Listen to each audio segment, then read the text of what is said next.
Hello. Welcome to our presentation on 5 marketing actions to capitalize on MSP tech trends in 2025. I'm Justin Millerson and I'm joined by my colleague Pierre, and today we'll explore how staying ahead of these trends is crucial for growth and competitiveness in the industry. All right.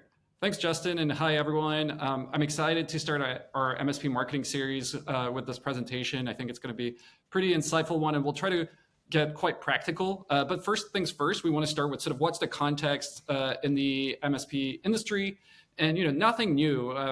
M&As have been happening for quite a few years now, and we're seeing a lot of activity all the way to the end of 2024. There's a lot of reasons to think this is going to continue. And so market consolidation and bigger MSPs as a consequence is going to continue to happen. I think what that means from a marketing point of view is that bigger MSPs are just going to have bigger marketing budgets. So one thing to consider when you're planning your marketing budget is, how much you should allocate. And just obviously, if you don't have a $10 million MSP, you're not going to be able to spend as much as a $10 million MSP. But then you have to think realistically of, okay, how can I beat a bigger MSP? So that's just, things you need to think about. The good news is that there's really growing demand for IT solutions. All the big reports are confirming that. All the big MSP vendors are seeing growth and expecting it. What's also interesting is that we're seeing new vendors coming in the tech space, and there's just a lot of new technologies happening. And what that means is that with growth and new technology, there's actually a really good opportunity for new entrants. And not only because there are some older MSPs who are also selling their MSPs and retiring now, but we're even seeing some of the people who sell their MSP actually just continue building new ones. And we've seen this in our client base, like someone just sold their MSP and okay, they have a non-compete clause, but they'll go and create a new one in a new region, interestingly enough. So it's a very dynamic market. And also I think what we're seeing is we're sort of almost like the second generation of MSP owners happening. And, back in the day, it was traditional VARs who were transitioning to the MSP model, but now we kind of have a first generation of MSPs that are cloud born essentially. And so that, cloud migrations are still a thing. They're still continuing, even though it started already, 12 plus years ago. Salesforce.com has been around for a while now, but, just now we have so much more tech, that is just virtual, even from a tech point of view. So yeah, a lot of growth, threats, and opportunities. And with that, I'll hand it over to Justin, who'll share with you some more specific numbers around those opportunities. Oh. Okay, yeah, thanks, Pierre, for that. So with all that, what are the top MSPs doing about all this? Well, first, security has become a huge concern, with 97% of top MSPs prioritizing cybersecurity in their service offerings. And in that same vein, the landscape of cyber threats is intensifying, with a notable 32% increase in incidents, underscoring the need for those robust security measures. And lastly, we've seen that compliance requirements are becoming more stringent across various industries, which now necessitates MSPs to stay informed and assist clients in adhering to these regulations. So specializing in specific verticals presents really good opportunities, and we've noted 3 here in the presentation. First is healthcare, and that's to ensure compliance with HIPAA regulations to protect patient information. Finance, to implement advanced data protection strategies to safeguard against that sensitive financial data. And also manufacturing, to address the Internet of Things security challenges to protect interconnected devices and industrial systems. So by focusing on these areas, MSPs can offer tailored solution and command premium pricing to provide that service, and establish themselves as trusted advisors in their respective fields. Yeah, and I think this is interesting, Justin, because you yourself have quite a bit of experience with manufacturing, and this is something you're seeing firsthand. Those manufacturers that have multiple locations, looking into finally migrating to the cloud. Now, they may have some pieces here and there that are already in the cloud, but they haven't actually invested in a fully comprehensive technology strategy, and they're still sort of grappling their heads around doing that tech transformation. And I know this is something you've been involved with as well, kind of helping manufacturers kind of transition to the cloud and working and hiring an MSP. So I think there's really solid evidence on that opportunity there.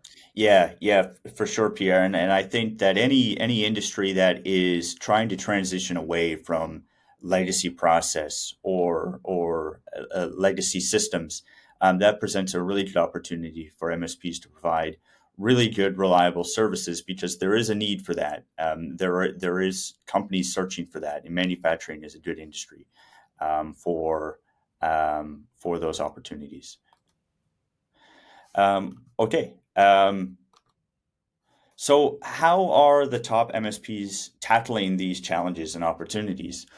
Well, first, operational efficiency through AI. I mean, we've heard a lot about AI and we've seen a lot about AI, but the integration of AI into MSP operations is really changing service delivery by automating those routine tasks. And that can lead to a 40 to 60% reduction in manual efforts.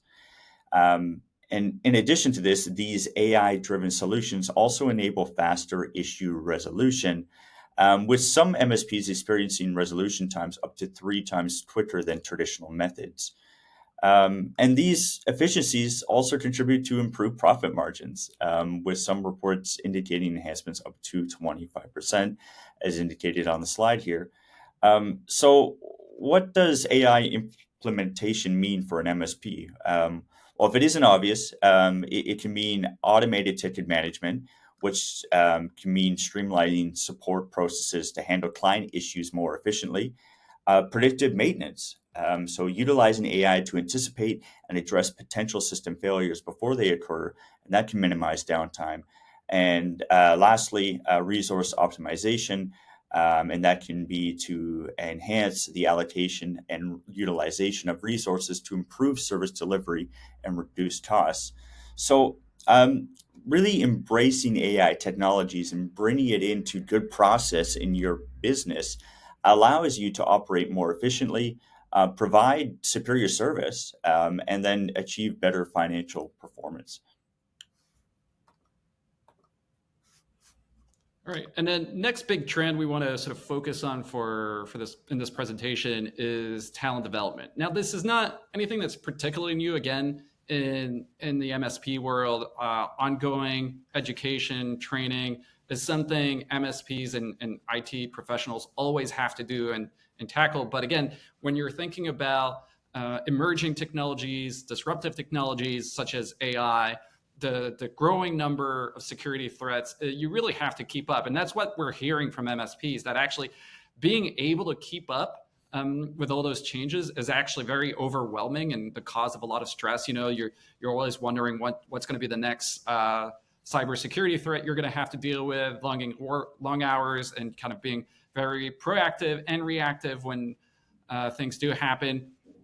So it's not particularly new, but I think you have to consider what it does to your staff and how are you helping your staff to address those evolving security threats and technologies. So I think that's really just a foundation. And from there, you kind of go up this pyramid. And then, once you've acquired that knowledge, what you really want to do is you want to capitalize on acquiring this knowledge through technical certifications, just to validate this. And, this is something that you can emphasize within your marketing message or within your sales pitch.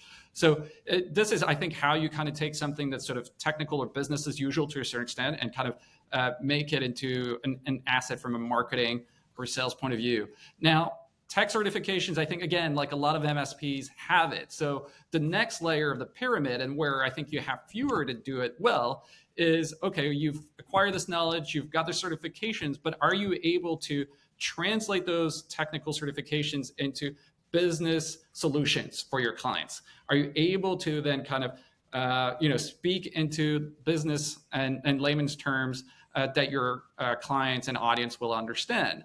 And so this is where I think it's also important to remember, okay, you want the tech certification, you want to be the go-to tech guy, but you also want to be the chief business kind of officer there that's going to be helping your client. Okay, how are you going to help me save money? How are you going to help me my business grow using a up-to-date IT tech stack and the right technology solutions? And I think the cherry on top, and this is where I think the top, maybe the top 1% or top 1 to 10% of MSPs are really good, is having that vertical knowledge. And again, this is not something that happens overnight. I think you've got to see this as a more of a long-term investment, going to industry-specific events. So, like for example, if you're really into nonprofits, going to the nonprofit technology conference year over year, and it's. You go there, just going there 1 year isn't going to work out. It takes time to become part of a community and to know the people in that community well. This is something I've heard firsthand from MSPs who do that. You have to go, you've got to expect to go there for 5 or 10 years. But, after people see you every year and after you even start speaking at those events, this is where your vertical knowledge really shines and makes a difference for you and your business. So we can go to the next slide there, Justin. Okay. All right, thanks. Okay, we've talked about those trends. Now we're trying to represent, not just an MSP marketing plan, but an MSP growth action plan. And what we think is important is not just to focus on client acquisition, but really market through the client journey. Acquiring a client is really hard, and you don't want to stop marketing and selling your business after you've acquired them. Obviously, your service teams are going to continue, taking care of them, but you've got to continue thinking, okay, what's the ongoing education that needs to happen? How do I maximize the value of each client? And marketing can help along the way. Now, what you also got to consider is that, you don't need to look for unicorns in terms of talent or programs. It's, growth is a company-wide effort. One person is not going to be, the rainmaker is going to make it all happen. And I think as a smaller MSP, this is where you potentially have an advantage, is that given that growth is a company-wide effort, it's actually a little easier to do that when you're smaller. So that's something, that where collaboration and getting kind of everyone involved, not just in marketing, but in growth, can really pay dividends.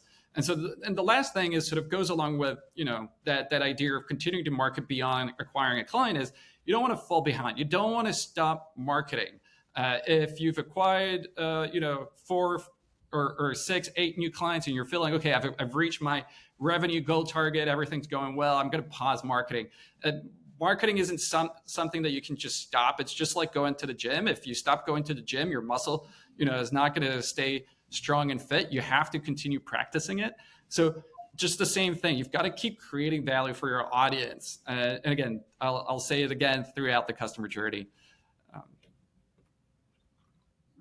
Okay.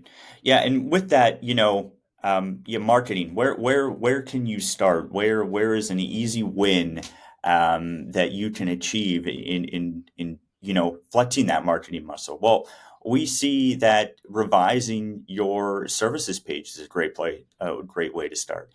And these services, and as we talked about before about vertical knowledge and tech certifications and things like that, this is stuff that can live on your service page. So what we have one example here, and this is an industry specific one for healthcare.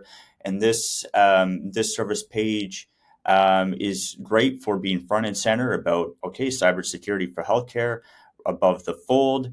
And then also making sure that it's specific to that industry and making sure that I address those HIPAA concerns and things like that. And we have a couple other examples here. And other things that you can do on your service page is really dive into case studies and to really dive into those success stories that you have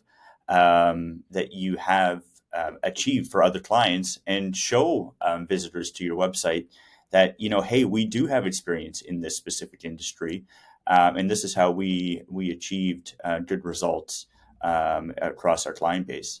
Another obvious one, but something that some people forget is really diving into testimonials and key statistics. When people search on a service page, they want to see that social proof. So it's important to make sure that you put those things on your service page. So to recap, case studies, testimonials or any awards that you may have earned, key stats and milestones, and as Pierre mentioned before, those tech certifications. All of these can live on your service page. And also, another thing too is that some MSPs might just have one service page, maybe one service page that is just general cybersecurity. If you are comfortable in providing cybersecurity services for specific verticals, ones that I mentioned before, healthcare, finance, manufacturing, law firms, maybe, you can create more service pages that are industry specific to make sure that it's really speaking to that particular vertical space, and making your offering more enticing for that audience. Some really good points, Justin. I really like this action item here because I think optimizing an existing asset is a really effective way, to squeeze more juice out of the orange. And I think there's a tendency of trying to do new things, but sometimes it's actually easier to improve something that you already have. I mean, just like 80% or if not 90% of your revenue is going to come from your existing client base. So if you retain your existing clients, you're going to be in a better financial health. And the same goes for your website. Like it's easier to maintain or optimize an existing asset than going from 0 to 100. So it's just like you need to maintain your systems, you need to maintain your website, you need to maintain your content, your pitch. And I think your pitch evolves over time, and that's something you can't forget. But this is where I think that there are those like low hanging fruits, like you mentioned. Mm. All right. So the next action item that we want to suggest MSPs to take on is developing a dedicated AI consulting services page. I think this is a little bit of a space where there's some green opportunity, I would say. Maybe not in terms of search volume, but you don't see a lot of MSPs having done this already, right? I'm sure a lot of MSPs have actually started offering solutions around AI, around Copilot, or around different Microsoft technologies that include AI, especially. And guiding your clients around that. So I think kind of adding that to your service portfolio is going to make a difference. It's going to show that, hey, like those guys are on top of it. While it may not, bring a ton of leads right away, I think it's just one of those things that's going to help show that you convert more and show that you're on top of things, and that you can guide your clients with what's really top of mind these days. And Justin, if we go to the next slide again, maybe it's not, there are different ways you can do this, and there is not just one way of doing it. Some IT services are going to focus more on consulting and strategy and being vendor agnostic. Other MSPs are obviously a lot more aligned with Microsoft. There's obviously a lot of MSPs that are in that category. And then really sort of showing different ways that you can do those service pages. And, there's, here we've got an Azure AI consulting services. And on the right, we've got one is showing how MSPs are helping and guiding their clients tackle Microsoft Copilot. And really, starting with the strategy and how do you secure this. So some pretty good examples for people to check out after we share this on our blog. Okay, yeah, thanks, Pierre, and some really good stuff there about AI consulting, and really talking about sales and marketing and trying to bring new business into your MSP offerings. Now, another good place to look is operations and account management, and a really good way to kind of manage your existing clients is to continue educating them, even after they're in the door and they're paying customers. It's really good for retention and also just good practice to stay in touch with them. And we see that offering educational webinars for clients that are focused on AI and cybersecurity best practices. Webinars is a really good platform to be able to send emails to them. You can send them to the web page if you have webinars living on your website, which we do encourage as well. And the great thing about webinars is that it can kind of have a dual purpose. Yes, it can it can be a way to manage your existing clients and to continue educating them. And it's also really good middle of funnel content to actually bring new business into your ecosystem as well. So webinars is a really good way to kind of touch base with multiple audiences. And one thing that's important to note is that when you do webinars, and you can do them on a variety of different platforms, but it's really encouraged to have those webinars on your website as well and give people an opportunity that are browsing your website to look at those educational resources. And maybe they see a tab for educational resources on their website. They click on it, and then there's a webinar playlist there. And you can see in one of the examples that there's a playlist kind of format the way that the web page is laid out. But yeah, webinars is a really good way to not only, like I said, not only manage your existing clients, but it is a good marketing resource as well. So a little bit of a hybrid action here. Yeah, and again, Justin, I think what's really important about webinars, it's a cost-effective way to do marketing, and obviously doing in events, in real life events can be quite costly in terms of time and kind of resources. Now, obviously, putting together a webinar will take a little bit of time, and will take some effort. But just like with anything, start small. Don't try to go all in right away. Just okay, set yourself, let's learn how to do a webinar well. Let's do one a quarter. Let's go through the process. And once we've learned that process of, okay, we need a landing page for people to register. We need an email for people to know about it. Actually, we need multiple emails in multiple places. We need a banner on our website to point people to that webinar.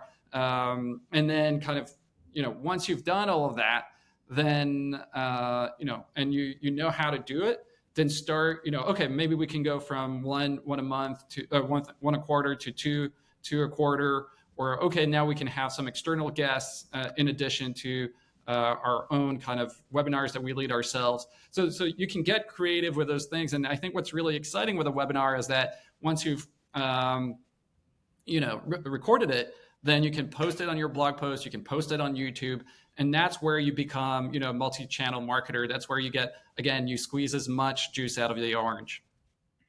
Yeah, and lastly, I'll just say as well, if you're wondering what the process of a webinar looks like in terms of what does the recording process look like, it's actually not really that much dissimilar to what we're doing here today.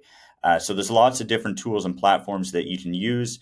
But it usually just starts with just putting together a good presentation deck and getting experts, on camera to talk about that presentation. So if you're curious about the process, it looks like what we're doing right now.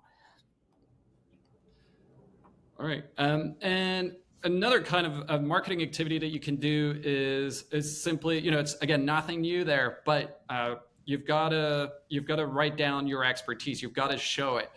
So I think showing that you're on top of the evolving trends is, again, AI is something we've been talking a lot, and cybersecurity. Just try to think simple. Okay, what are the 5 or 10 most frequently asked questions that we get from either our new clients or from our existing clients? Can we just write it down in a brief and blog article, or even a support article, if that makes more sense, depending on whether this is something very specific to how you work, or if it's something that's applicable to anyone out there. So trying to take sort of that they ask you answer approach can be really effective. And again, if you start small, just write one blog a month, then you'll have at least one blog article to promote in your newsletter or in your email campaigns or in your nurture drips. So think of writing blog articles as an investment in your ongoing marketing efforts and marketing engine. And there are a lot of companies that can help you with writing blog posts. Obviously, Pronto helps a lot of MSPs write their blog posts and customize them for them and with them. Obviously, the best blog posts are going to be the ones where you're actively involved, but that doesn't mean you can't collaborate with a writer. If anything, maybe you want to collaborate with a writer first, because that makes it easier for you to kind of get used to it, to learn the process. So there are different ways you can go about it. Yeah. Okay. And another thing that we've seen across the MSP space, and one thing that we've been hearing that is that acquiring external talent has been a challenge for MSPs. And while that is a challenge, it doesn't mean that there's an opportunity to help level up the talent within. And a good way to do this is to do training, train them, and try to level them up, and yeah, so just really investing in those AI training programs or cybersecurity programs for your team members to build internal expertise and stay ahead of the technological advancements. So Microsoft has some really great AI training around Microsoft Azure, but there are a ton of resources out there. You just need to look for them. And also, don't forget about operational efficiency across different departments. Different departments are not always client facing.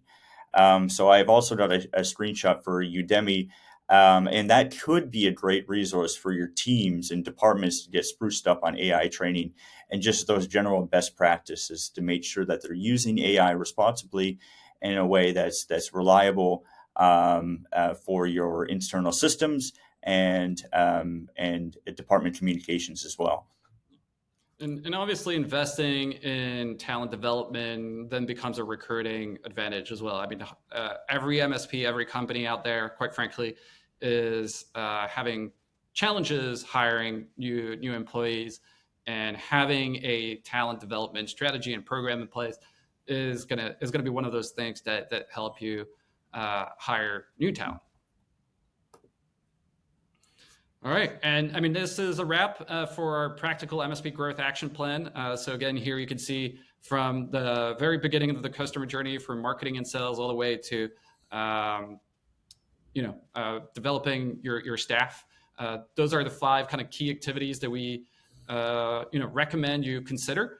Those are not the end all be all, obviously.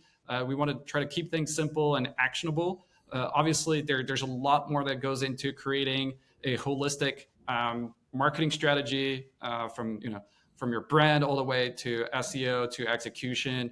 So if you want to, if you have questions, don't hesitate to get in touch. And I think Justin has a few more things to share with you. Yeah, that's right, Pierre. Yeah, one thing if for some further reading beyond this is to really take a look at our MSP marketing guide. We've done a pretty big update to this rather recently, just about a month ago. So this is a nice full piece to really go down and break down what is MSP marketing, and what you need to make a strategy heading into 2025. And even though we are, coming up the end of January, it's not too late to plan ahead for the rest of the year. So wherever you're receiving this, whether this is through an email or it's on a blog post, there will be a link to this where you can reach this good piece of content. And also with that, in this kind of the same vein, whether you're seeing this in an email or a blog post, we will also leave a link to talk to one of our marketing experts for a free consultation. So today we talked about a lot of different marketing actions, updating your service pages or writing blogs. If you're just not really sure where to start, and all of it seems overwhelming, of course you can go through the slides one by one. But if you just want a free marketing consultation with no obligations, we're here to help as well. We have Adam, who has been a beacon for our MSP client base, and he will be happy to talk to you about what you can do in 2025 to get you on a good path to success.